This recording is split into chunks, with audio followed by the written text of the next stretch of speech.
One of the things I have always wondered, and we have worked a little bit on these kind of products also in the past, which is if we are looking at the difference between what a theoretical cycle looks like, okay, and what a practical system looks like. So again, going back to the Rankine cycle example that you gave, the theoretical cycle, simply you can draw it on a temperature-entropy diagram or a pressure-enthalpy diagram, whichever one that suits you, or even a Mollier chart for that matter.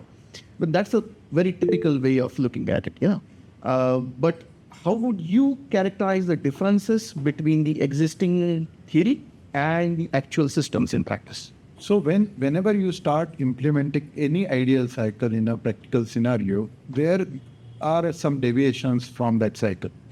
And basically deviation starts with the assumptions in those cycles. So as we started with a Rankine cycle, we assume that it's a constant pressure heat addition in boiler, but does really pressure remains constant in the boiler where there are so many small tubes and through which water is pumped with higher pressure? So there are going to be some pressure drops, obviously, due to friction. Because Darcy-Weisbach equation will play a role there.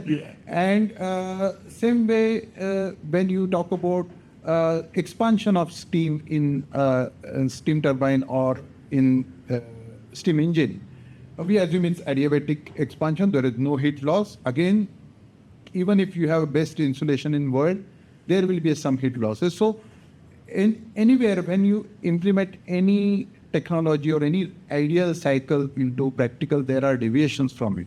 Apart from that, there are other deviations. When you start operating, because you are not designing boiler and steam turbine just to operate once, it's operated 24/7 continuously.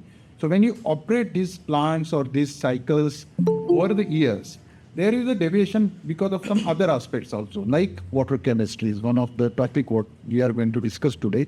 So just to give you an example, a simple scaling of boiler tubes or condenser tubes changes heat transfer coefficient drastically. And that's why by changing this heat transfer coefficient, will be lesser efficiency. So we talked about ideal efficiency, thermal efficiency. We add a lot of investment in superheater, in reducing condenser pressures and other stuff. But at the same time, when you cannot maintain it over the period of time, you start deteriorating your efficiencies. Correct. Same way, if there is some corrosion and erosion of some parts, then there can be even some issues related with the uptime of the system. So there can be tube failures, there can be leakages, and which actually, takes you away from, uptime and, reliability of this.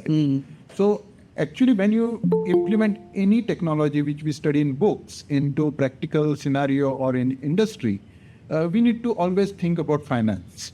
How we can not only use this efficiently with a good payback period, but at the same time, how you can maintain and sustain uptime, efficiency, and reliability of entire these systems in a practical scenario, practical situation. That's where I think industry and academia need to work together a lot for researching and implementing technologies and science into practical applications.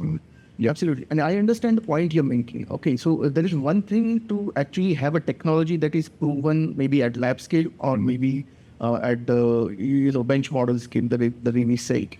But it's a completely different thing to have a technology work 24/7 for almost 350 days plus, because if that doesn't work for whatever reason, you don't have electricity coming to your office. As simple as that, and you will not pay for it. That's the second. Exactly. And all of these secondary systems, most of the people find it very confusing that you have to have a vacuum pump in a condenser, if there is a trap there that you need to remove, that kind of a thing. Okay. But similarly, so if we talk about just one of these aspects, it's an entire session. It's a day's discussion, so to speak. And still, maybe we don't have enough time to discuss that.